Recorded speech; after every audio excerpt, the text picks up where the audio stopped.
Halo semuanya, selamat pagi. Puji Tuhan kita berjumpa kembali pagi hari ini. Dan hari ini kita akan melihat bersama-sama dari Efesus pasal yang pertama, ayat yang ke-7 sampai dengan ayat yang ke-10.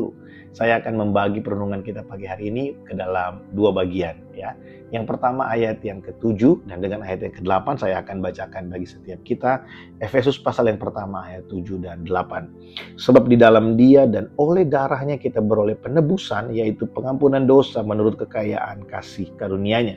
Perhatikan, sebab di dalam Dia dan oleh darahnya setiap kita menerima penebusan, yaitu pengampunan dosa menurut kekayaan kasih karunia-Nya. Ayat 8 bilang begini, yang dilimpahkannya kepada kita dalam segala hikmat dan pengertian.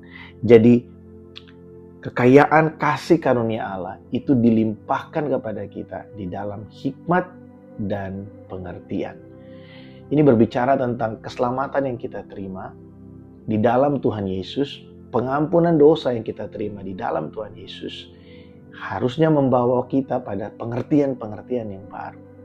Semakin kita menyadari bahwa hanya oleh anugerah kita diselamatkan, semakin kita menyadari bahwa tanpa Dia kita tidak mampu lepas dari dosa, maka harusnya kita semakin mengerti betapa Allah itu berkuasa dalam kehidupan kita.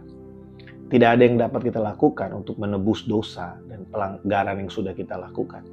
Tapi Allah di dalam Yesus Kristus, oleh curahan darahnya kita memperoleh pengampunan dosa.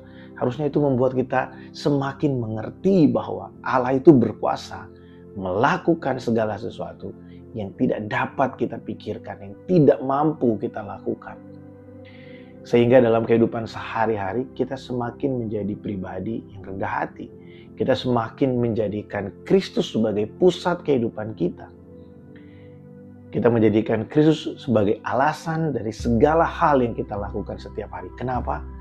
Karena kita sadar betul tanpa Dia kita tidak akan mampu bertahan dalam kehidupan ini.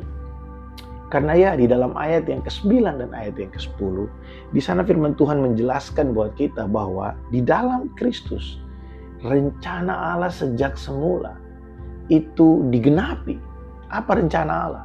Ayat 10 berkata bahwa supaya di dalam Kristus, oleh Kristus, Dia menjadi kepala atas segala sesuatu, baik yang ada di sorga maupun yang ada di bumi. Saudara, hanya di dalam Kristus, hanya oleh pengorbanannya, rencana Allah sejak semula. Kalau kita melihat dalam Kejadian 1, ketika Allah menjadikan langit dan bumi, saudara perhatikan, heaven and earth. Berbicara tentang sorga yang ada di bumi. Sorga itu ada di bumi. Tapi karena dosa, yang seharusnya sorga dan bumi itu adalah satu. Kalau kita melihat kehidupan Adam dia dapat bercakap-cakap dengan Allah. Allah dapat berjalan-jalan di taman, di mana Adam menjadi pengelola dari taman yang Allah buat untuk dia. Tapi karena dosa, semuanya menjadi rusak. Dan di dalam Kristus, melalui pengorbanannya di kayu salib, sekarang sorga dan bumi dapat bersatu kembali. Dia berkuasa bukan hanya terhadap apa yang ada di bumi, tapi Dia juga berkuasa terhadap sorga. Apa maksudnya, saudara? Di dalam Kristus, setiap kita yang sudah menerima pembenaran oleh darah Kristus, kita dapat memahami bahwa Allah berkuasa di sorga dan di bumi. Dan Allah berkuasa untuk membuat kita yang masih hidup di bumi hari ini, kita dapat menikmati sorga di dalam Dia. Sorga bukan hanya berbicara nanti setelah kita mati, tapi waktu kita ada di bumi kita dapat menikmati sorga di dalam keluarga kita, di dalam pelayanan, dalam pekerjaan kita. Apa itu sorga? Hidup yang kekal. Apa itu? Itu adalah hubungan yang tidak pernah berhenti antara kita dengan Bapa. Sama seperti Adam sebelum jatuh dalam dosa, dia boleh menikmati kehadiran Allah di Taman Eden. Demikianlah kita hari ini. Di dalam Kristus yang berkuasa atas sorga dan bumi, kita dapat menikmati kehadiran Allah dimanapun kita berada hari ini. Efesus pasal yang pertama, ayat yang ke-7 sampai dengan ayat yang ke-10. membuat kita mengerti hari ini bahwa Allah itu berkuasa atas segala sesuatu. Dan di dalam Yesus Kristus Tuhan, setiap kita yang sudah menerima kelimpahan kasih karunia-Nya, kita boleh melihat bahwa di tengah-tengah dunia yang sudah jatuh dalam dosa ini, kita dapat menikmati sorga. Karena Dia berkuasa di sorga dan di bumi. Biarlah setiap kita menerima perenungan yang baik hari ini. Kita dibangkitkan, diberikan semangat yang baru di dalam mengiring Kristus. Mari kita berdoa.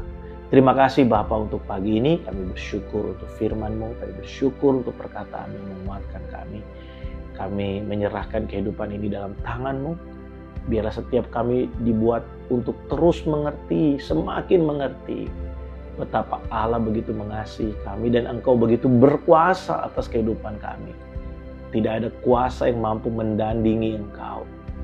Terima kasih karena di tengah-tengah dunia yang sudah jatuh dalam dosa ini, kami boleh menikmati sorga karena Kristus berkuasa atas hidup kami, menyelamatkan dan menebus kami. Terima kasih Tuhan, kami bersyukur, kami boleh menikmati Engkau dalam kehidupan kami hari ini. Terima kasih untuk hari yang baru. Kami akan memasuki akhir pekan, biarlah berkat-Mu mengalir bagi setiap kami.